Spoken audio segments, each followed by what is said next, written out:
يا أيها الذين آمنوا اتقوا الله حق تقاته ولا تموتن إلا وأنتم مسلمون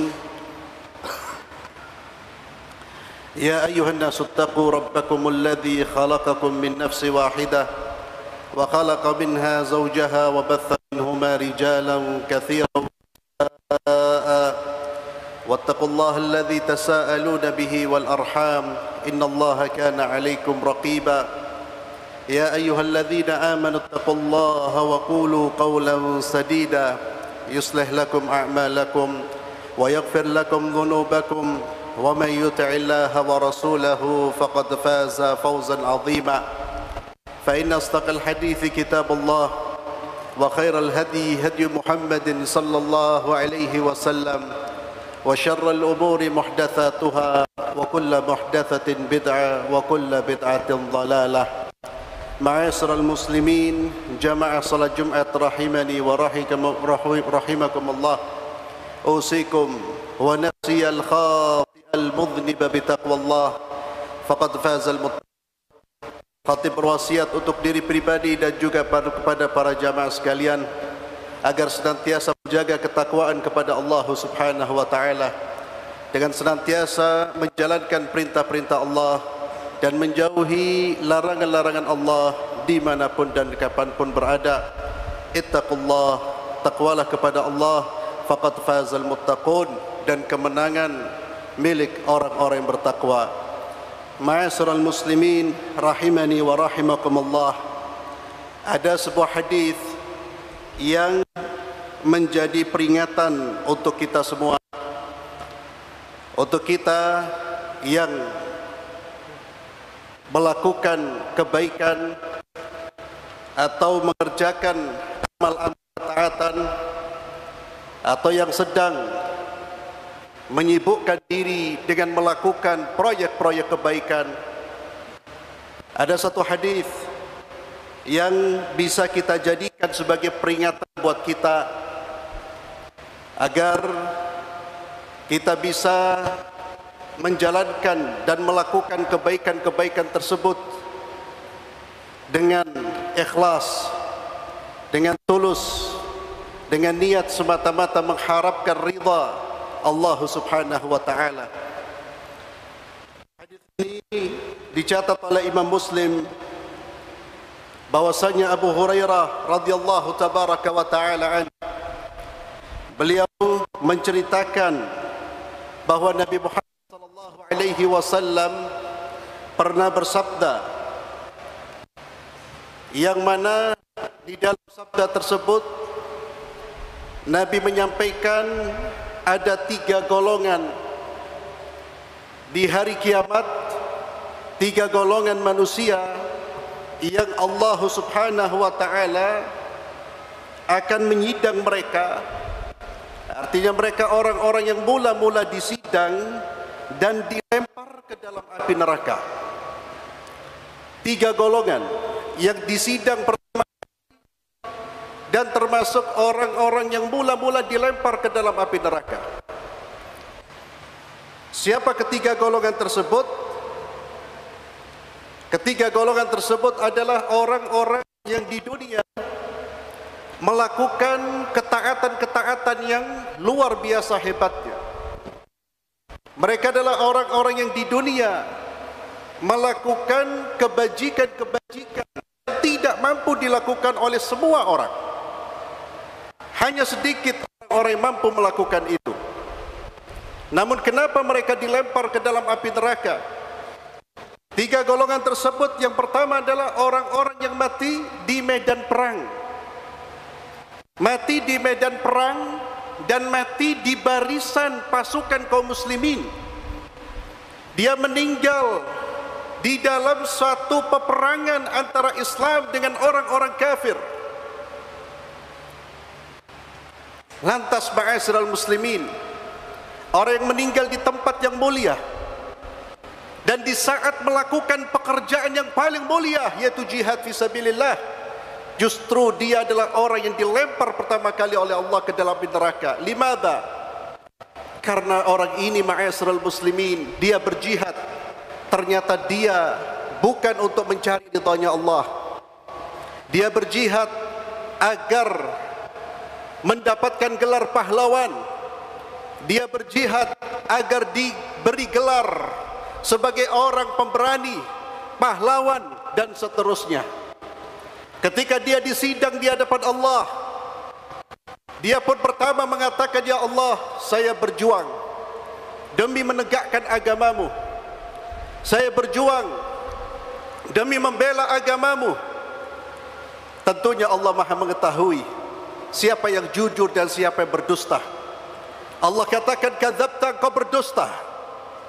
Engkau berjuang di dunia agar engkau mendapatkan gelar sebagai jari, pemberani, pahlawan. Itu yang kamu inginkan, dan di dunia kamu sudah mendapatkan gelar itu. Di dunia orang ini diberi gelar oleh manusia sebagai pahlawan, sebagai sosok pemberani, sosok yang hebat.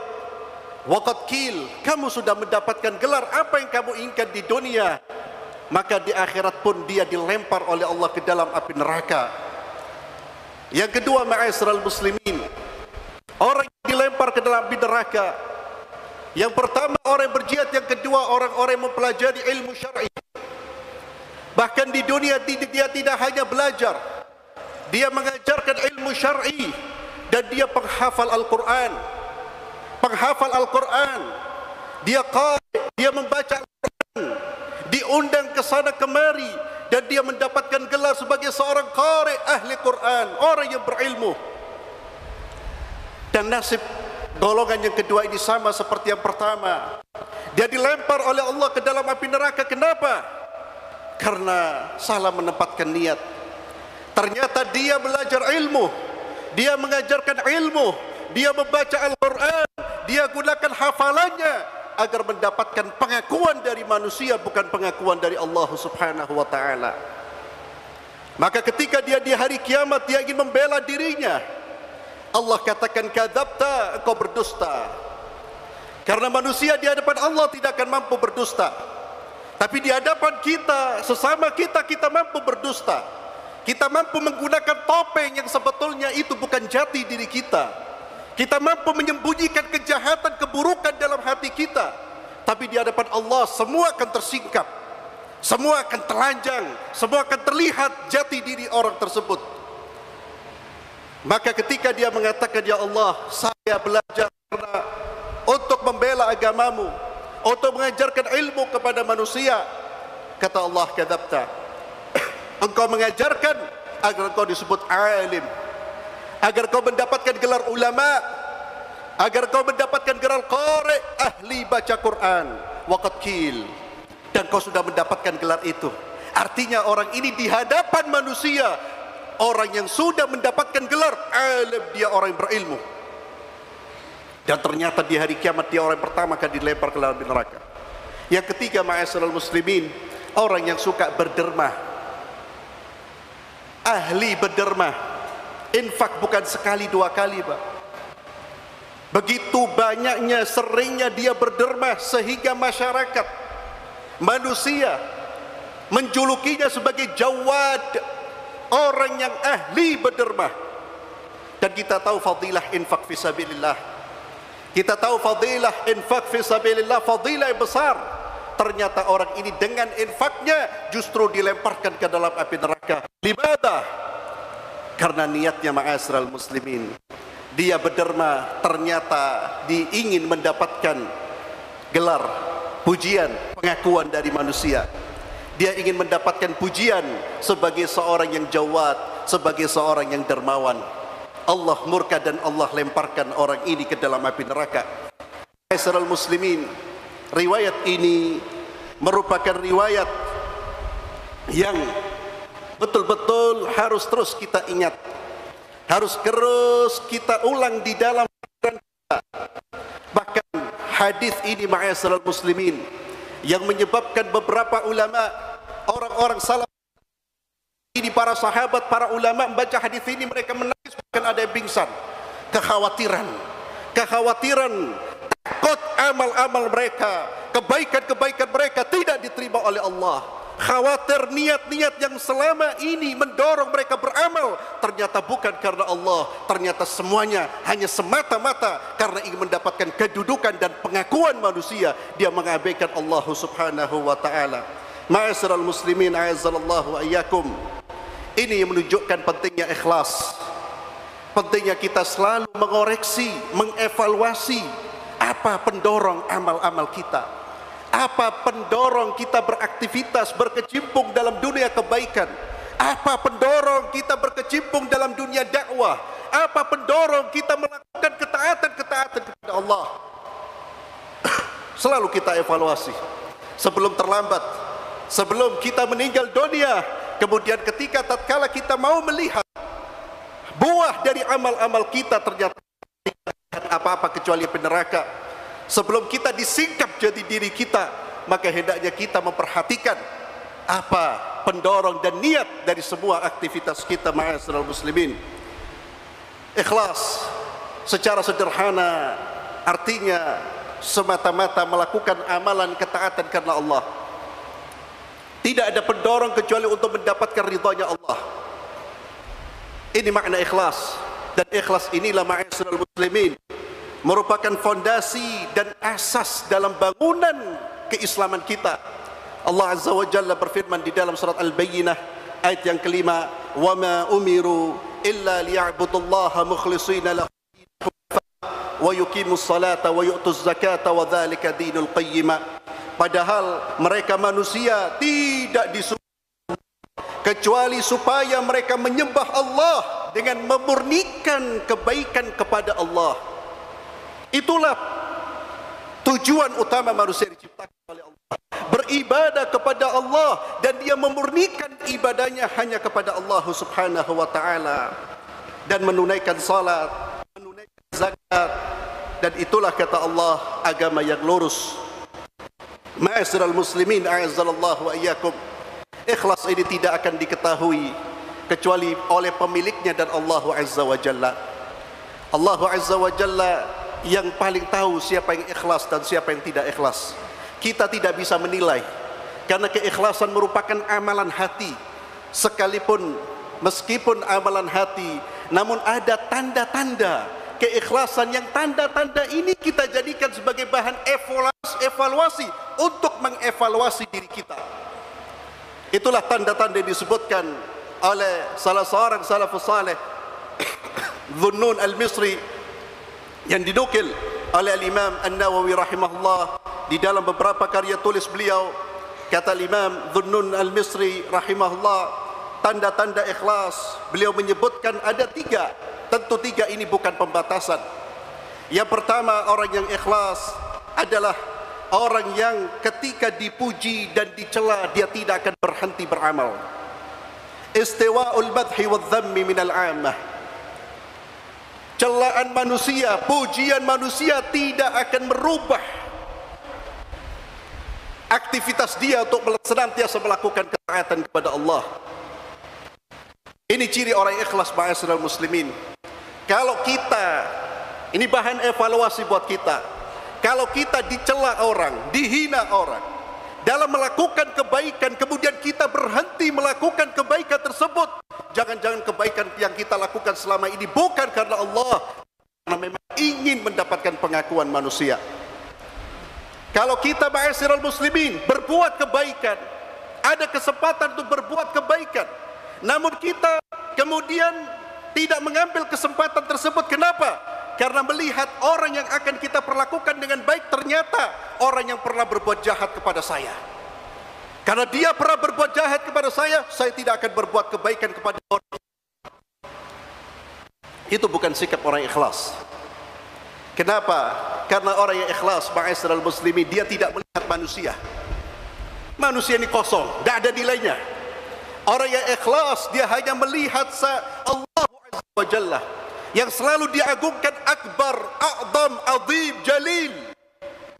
Maka dia tidak peduli dengan pandangan manusia, celaan manusia.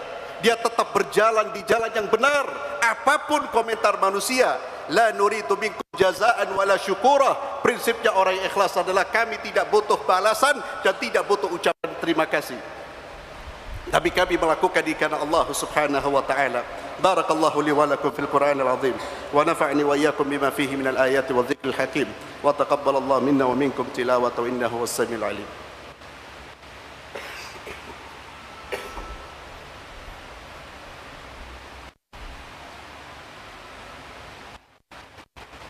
Alhamdulillahi rabbil alamin wassalatu wassalamu ala asyrafil anbiya'i wal mursalin nabiyina Muhammadin wa ala alihi wa sahbihi ajma'in wa ba'd.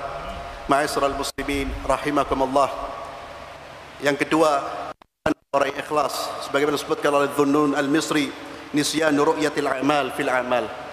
Orang yang ikhlas adalah orang yang melupakan amal kebaikannya, orang yang tidak mengingat-ingat amal kebaikannya. Dia melakukan kebaikan kemudian dia lupakan kebaikan-kebaikan tersebut. Hati-hati ma'asyiral muslimin, dengan mengingat-ingat kebaikan itu dapat menyebabkan kita mengungkit kebaikan kepada orang lain.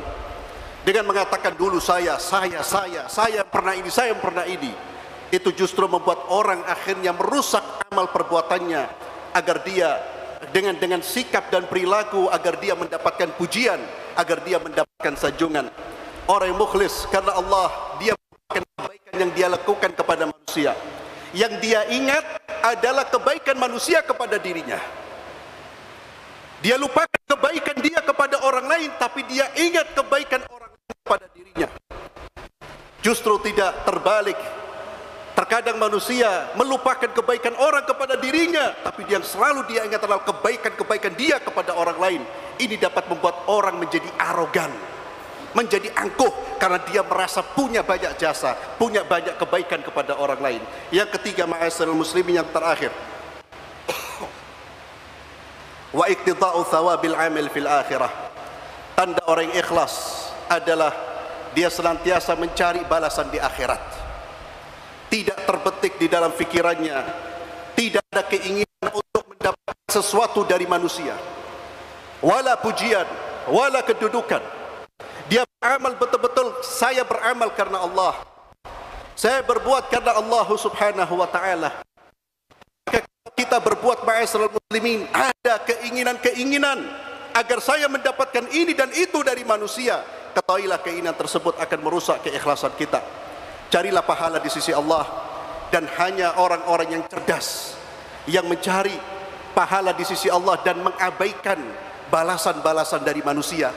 Wallahi betapa bodohnya kita tatkala kita menukar balasan yang tidak bisa dihitung dengan materi duniawi. Kita tukar balasan di akhirat dengan beberapa rupiah yang diberikan oleh manusia, atau bahkan bukan materi, hanya pujian. Kita tukar balasan di akhirat. Sehingga kata para ulama, tidak ada manusia yang bodoh kecuali orang-orang yang mura'in, orang-orang yang beramal bukan karena Allah Subhanahu wa ta'ala. Berbuat baik, ikatlah transaksi dengan Allah, bermuamalah dengan Allah, berdaganglah dengan Allah. Abaikan seluruh manusia. Manusia tidak bisa memberi manfaat dan mudarat. Apapun jalan kebaikan, jangan sampai terhenti gara-gara manusia-manusia di sekitar kita. Berbuatlah kebaikan, terus berbuat kebaikan sambil menatap ridha Allah, menatap syurga Allah Subhanahu wa ta'ala. Sebagai penutup, saya ingatkan dengan kisah salah seorang sahabat Nabi, yaitu Khalid bin Walid radhiyallahu tabaraka wa ta'ala an. Beliau adalah panglima perang sepanjang masa, seorang panglima yang hebat. Ketika perang Yarmuk, ma'asyiral muslimin, di saat beliau sedang berada di masa-masa keemasannya, beliau berada dalam posisi di mana beliau sangat dikagumi oleh manusia. Di perang Yarmuk, perang yang luar biasa melawan orang-orang Romawi. Pada saat itu beliau tiba-tiba diturunkan oleh Umar bin Khattab. Umar bin Khattab menjabat sebagai khalifah, diturunkan, diganti oleh sahabat yang lain. Dan Khalid bin Walid tidak tahu kesalahan apa. Sebagian ahli sejarah mengatakan, dan ini pendapat yang kuat, bahwasannya Umar mengganti Khalid bin Walid dari jabatan yang luar biasa, diganti dengan sahabat yang lain, karena khawatir rusaknya akidah umat. Kenapa? Karena umat sudah punya keyakinan kalau Khalid yang memimpin menang. Karena Khalid ini setiap pemimpin perang, baik di masa jahiliyah atau Islam, dia tidak pernah mengalami kekalahan. orang yang cerdas, pemberani cerdas dan mukmin. Anda bisa bayangkan panglima perang diturunkan dan dia tidak mengetahui alasannya. Namun demikian ma'asyiral muslimin, ketika Khalid dia mengetahui diturunkan oleh Umar bin Khattab, apakah Khalid kemudian meninggalkan medan perang? Apakah Khalid kemudian membuat pasukan baru sebagai dia pemimpinnya? La. Karena Khalid berperang bukan karena Umar. Khalid berperang karena Allah. Siapa yang berperang karena Allah, berbuat karena Allah, dia akan terus melangkah apapun yang dilakukan oleh manusia. Khalid tidak berjuang karena Allah. Subhanallah, bayangkan kalau itu kita, Pak. Kita sedang punya jabatan diturunkan. Bisa jadi kita akan membuat tandingan-tandingan baru. Kita akan jadikan orang-orang itu sebagai musuh. Karena kebiasaan kita, mohon maaf, sebagian dari kita masih berbuat bukan karena siapa, tapi karena terkadang karena ego kita, karena kepentingan kita. Ma'asyiral muslimin, sebelum saya tutup dengan doa mohon maaf, saya sampaikan dan terus saya ulang. Jadi kewajiban kita ketika antum masuk masjid melihat khatib berbicara, antum tidak diperbolehkan berbicara. Ingat itu ma'asyiral muslimin, tadi saya melihat beberapa orang masih berbicara, itu bisa menyebabkan hilang pahala Jumat kita. Maka ketika masuk ketemu sahib, bicaranya nanti. Khatib berbicara, kunci mulut kita duduk, telinga dibuka dengan seksama, kita dengar. Selesai khatib turun, boleh kita berbicara atau selesai sholat.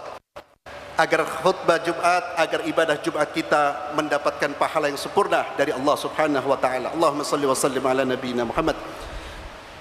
Allahumma lakal hamdu kama yanbaghi li jalali wajhika wa 'azimi sultanik. اللهم اغفر للمسلمين والمسلمات والمؤمنين والمؤمنات الأحياء منهم والأموات إنك سميع قريب مجيب دعوات يا قاضي الحاجات. اللهم أعز الإسلام والمسلمين وأذل الشرك والمشركين ودمر أعداءك أعداء الدين. اللهم انصر عبادك الموحدين. اللهم انصر عبادك المجاهدين. اللهم انصر إخواننا المسلمين في فلسطين. اللهم انصرهم على عدوهم يا رب العالمين. اللهم انصر إخواننا المسلمين في فلسطين. اللهم انصرهم على عدوهم يا رب العالمين. اللهم عليك باليهود الغاصبين. اللهم عليك باليهود الغاصبين. اللهم عليك باليهود الغاصبين. اللهم يا رب الناس يا مذهب البأس اشف مرضانا واشف مرضى المسلمين. اللهم إنا نسألك رضاك والجنة ونعوذ بك من سخطك والنار. اللهم إنا نسألك الإخلاص في القول والعمل ونعوذ بك من الرياء والشرك في القول والعمل. ربنا ظلمنا أنفسنا وإن لم تغفر لنا وترحمنا لنكونن من الخاسرين. ربنا آتنا في الدنيا حسنة وفي الآخرة حسنة وقنا عذاب النار. وصل اللهم على نبينا محمد وعلى آله وصحبه وسلم والحمد لله رب العالمين. أقيموا الصلاة.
استووا وقيموا صفوفكم وتراصوا. Safnya diluruskan dan dirapatkan. Perhatikan posisi kaki tepat di atas garis saf. Dan bagi jamaah yang berada di saf belakang, segera memenuhi saf yang terdepan agar salat berjamaah kita menjadi sempurna. Dan insyaallah nanti pada rakaat terakhir kita membaca doa qunut nazilah untuk saudara-saudara kita di Gaza Palestina. Istawu istaqimu.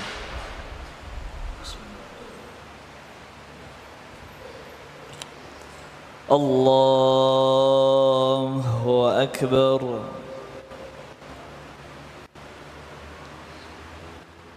أعوذ بالله السميع العليم من الشيطان الرجيم. بسم الله الرحمن الرحيم. الحمد لله رب العالمين الرحمن الرحيم مالك يوم الدين إياك نعبد وإياك نستعين اهدنا الصراط المستقيم صراط الذين أنعمت عليهم غير المغضوب عليهم ولا الضالين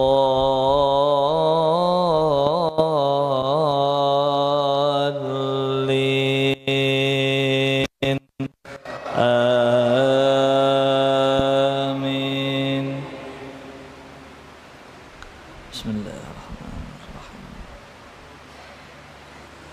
سبح اسم ربك الأعلى الذي خلق فسوى والذي قدر فهدى والذي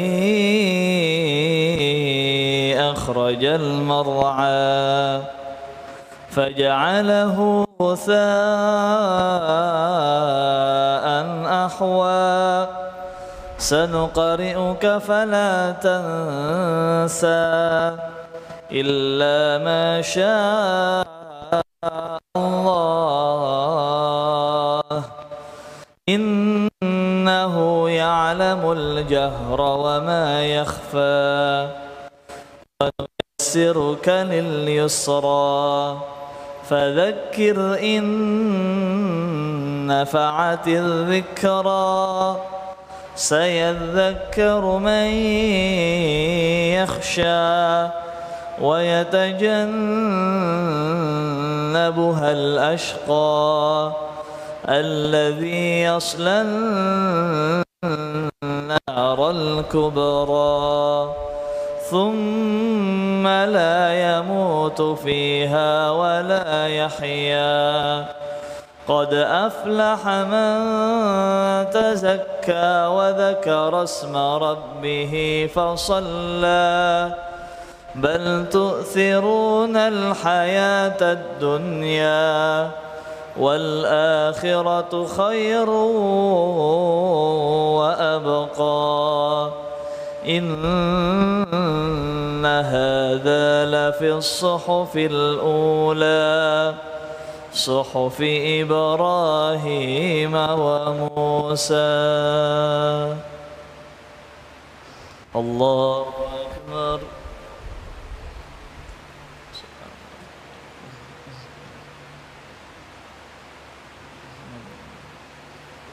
سمع الله لمن حمده. الله أكبر.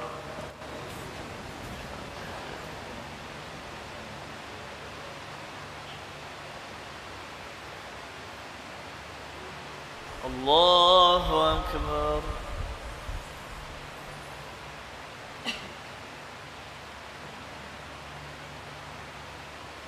الله أكبر.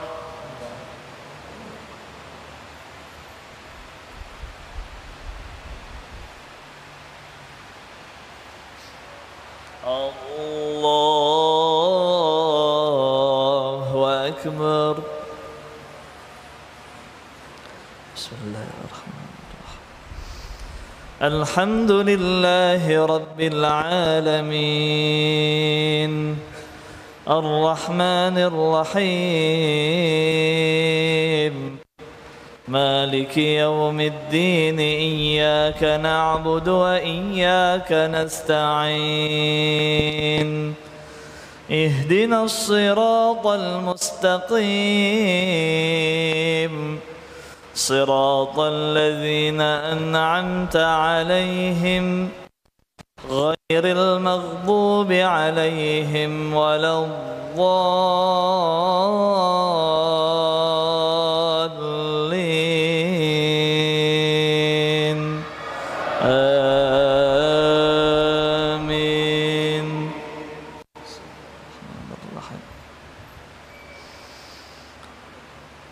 ألهاكم التكاثر حتى زرتم المقابر كلا سوف تعلمون ثم كلا سوف تعلمون كلا لو تعلمون علم اليقين لترون الجحيم ثم لترونها عين اليقين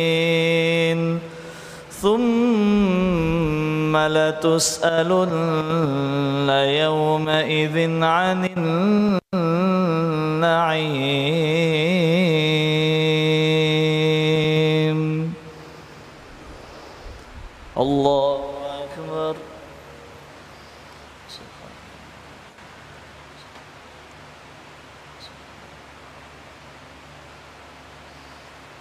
سمع الله لمن حمده. اللهم أعز الإسلام والمسلمين وأذل الشرك والمشركين ودمر أعداءك أعداء الدين وانصر عبادك الموحدين واحمي حوزة الإسلام واجعل هذا البلد إندونيسيا بلدا آمنا مطمئنا وسائر بلاد المسلمين.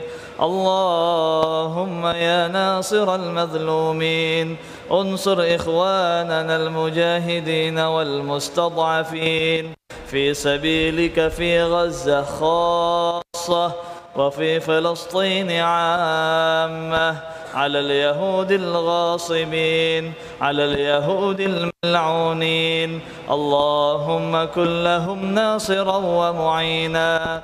اللهم وحد صفوفهم واجمع كلمتهم على الحق. اللهم اشف مرضاهم وارحم موتاهم وتقبل شهداءهم برحمتك يا أرحم الراحمين. اللهم يا منزل الكتاب يا مجري السحاب يا هازم الأحزاب اهزم الكافرين والظالمين والمنافقين والصهيونيين الذين يصدون عن سبيلك ويكذبون رسلك ويقتلون عبادك يا قوي يا متين. اللهم شتت شملهم وفرق جمعهم وزلزل تحت أقدامهم ومزقهم كل ممزق بقوتك يا قهار يا جبار يا عزيز ذو انتقام. ربنا لا تجعلنا فتنة للذين كفروا واغفر لنا ربنا إنك أنت العزيز الحكيم. اللهم سلمنا والمسلمين وعافنا والمسلمين وارحمنا والمسلمين وقنا وإياهم شر مصائب الدنيا والدين. ربنا آتنا في الدنيا حسنة وفي الآخرة حسنة وقنا عذاب النار. صلى الله وسلام على نبينا محمد وعلى آله وصحبه وبارك وسلم. سبحان ربك رب العزة عما يصفون وسلام على المرسلين والحمد لله رب العالمين. الله أكبر.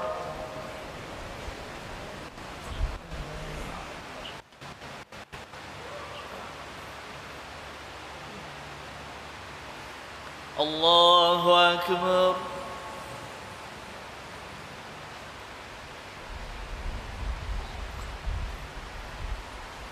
الله أكبر.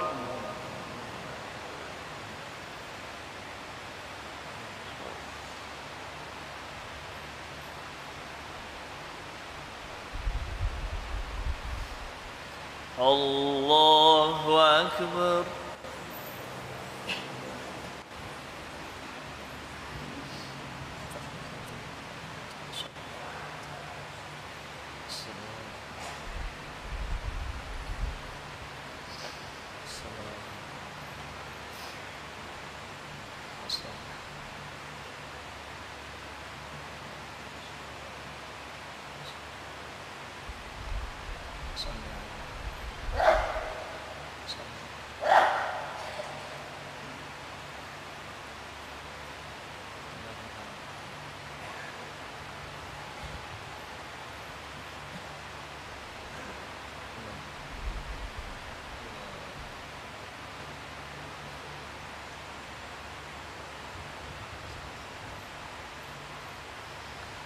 السلام عليكم ورحمة الله.